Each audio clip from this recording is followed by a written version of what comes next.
Bienvenidos al podcast La Voz de la Fe, un programa dirigido por el Padre Johnny Gómez Ávila, sacerdote de la Prelatura de Huamachuco.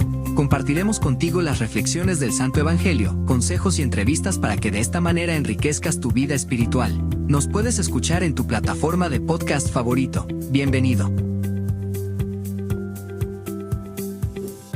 Comentario al Evangelio del domingo 9 de noviembre del 2025. Hoy día celebramos la dedicación de la Basílica de Letrán y por segundo domingo consecutivo se irrumpe la lección continua del Evangelio de Lucas y esta vez recordar la dedicación de la Basílica de Letrán. La fiesta de hoy nos ha podido llegar un poco por sorpresa y podíamos pensar que era un domingo más ya al final del año litúrgico, pero de repente se nos dice que estamos ante el recuerdo de una dedicación. Lo podemos aceptar de buena gana, porque también celebramos al Señor, que en este Evangelio se nos ha presentado como el verdadero templo. Y diremos dos palabras sobre estas dos realidades. En Roma existía un palacio de Letrán, que era propiedad de la familia imperial, pero en el siglo IV, cuando el cristianismo pasó de ser religión perseguida a ser religión aprobada, favorecida y más o menos oficial, ese palacio pasó a ser residencia de los papas. Y la basílica es grandiosa, y es la primera gran basílica cristiana de Roma, y la catedral del obispo de Roma, lo que la convierte en la madre y cabeza de todas las iglesias del mundo, construida por el emperador Constantino, quien donó los terrenos al papa Melquíades. Y la basílica fue originalmente dedicada al Santísimo Salvador y posteriormente añadidos los nombres de San Juan Bautista y San Juan Evangelista. Y en sus naves se han desarrollado 5 concilios ecuménicos. Tenemos que pensar que la Basílica de San Pedro, en el que el Vaticano donde reside actualmente el Papa, no existe sino desde el siglo XIII. Del siglo XVII. Y en San Pedro se han celebrado solo 2 últimos concilios ecuménicos. Y la Basílica de Letrán es, por tanto, mucho más antigua. Y además, el nombre de Letrán va unido al Tratado del 11 de febrero de 1929, mediante el cual se establece el Estatuto Civil de la Santa Sede. Y el tratado fue firmado entre Mussolini y el Papa Pío XI. Y como ven, esas son las informaciones históricas y unos brevísimos apuntes sobre la Basílica del Papa por antonomasia, y muy anterior a la Basílica de San Pedro, por supuesto. Pero lo que es más interesante es saber que más allá de estos templos majestuosos de Roma, hay un templo, la persona misma de Jesús, que es el lugar donde la gloria de Dios ha habitado por antonomasia. Sí, en Jesús, Dios nos ha mostrado el resplendor de su gloria.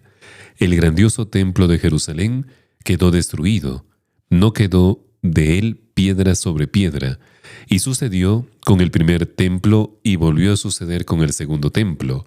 Y en cambio Jesús es eterno, y en él tenemos acceso a Dios siempre, en todo momento y en todo siglo. Él es también el fundamento sobre el que está constituida la Iglesia de Dios que formamos todos nosotros, y solo asentamos sobre él podemos desafiar el tiempo que acaba con todas estas grandiosas construcciones.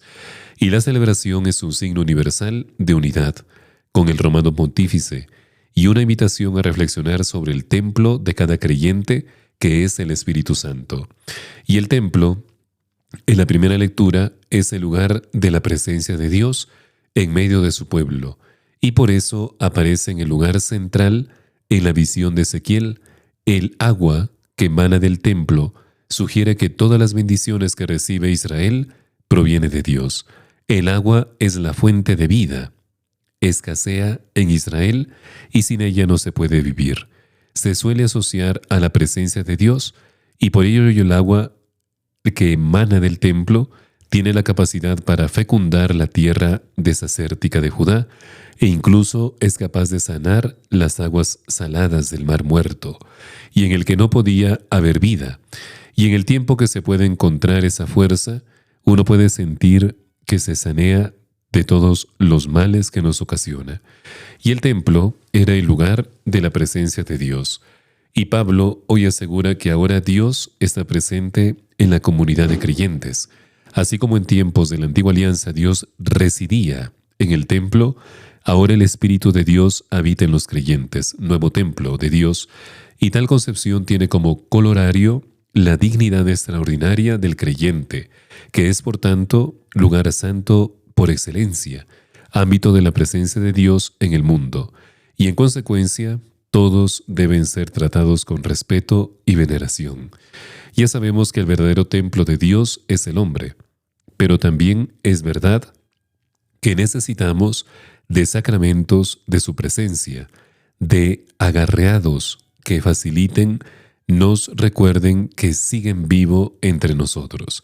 Y somos conscientes que el amor tiene conciencia en sí mismo, pero la alianza en manos de los creyentes también tenemos que visibilizar con nuestros hechos y con nuestros actos.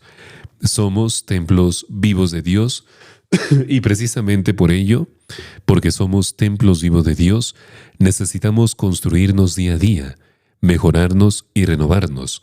Cuando acudimos a un lugar levantado en piedra, contemplamos y caemos en la cuenta de la vida, de la riqueza espiritual de una comunidad que cree en Jesucristo y necesita de la reunión para confortarse y ayudarse, proclamar su palabra y llevarla a la práctica, y cada iglesia en cientos lugares del mundo se convierte en un estandarte que pregona la presencia de un grupo que espera, intenta vivir según las enseñanzas de Jesús como maestro. Y la belleza del templo católico es precisamente la comunidad que celebra y se congrega dentro de él. Y la mayoría inversión que podemos hacer es precisamente vivir lo que escuchamos dentro de cada espacio sagrado. Ser coherentes con lo que decimos, con lo que nos importa en nuestras vidas, y la dedicación de la Madre de todas las iglesias, San Juan de Letrán, nos invita cada día a ofrecer nuestro corazón y nuestra vida hacia Dios, para hacer de nosotros mismos un templo vivo, eficaz y real para Dios nuestro Padre. Te habló Padre Johnny Gómez y conmigo será hasta otra oportunidad. Gracias por escuchar el podcast La Voz de la Fe.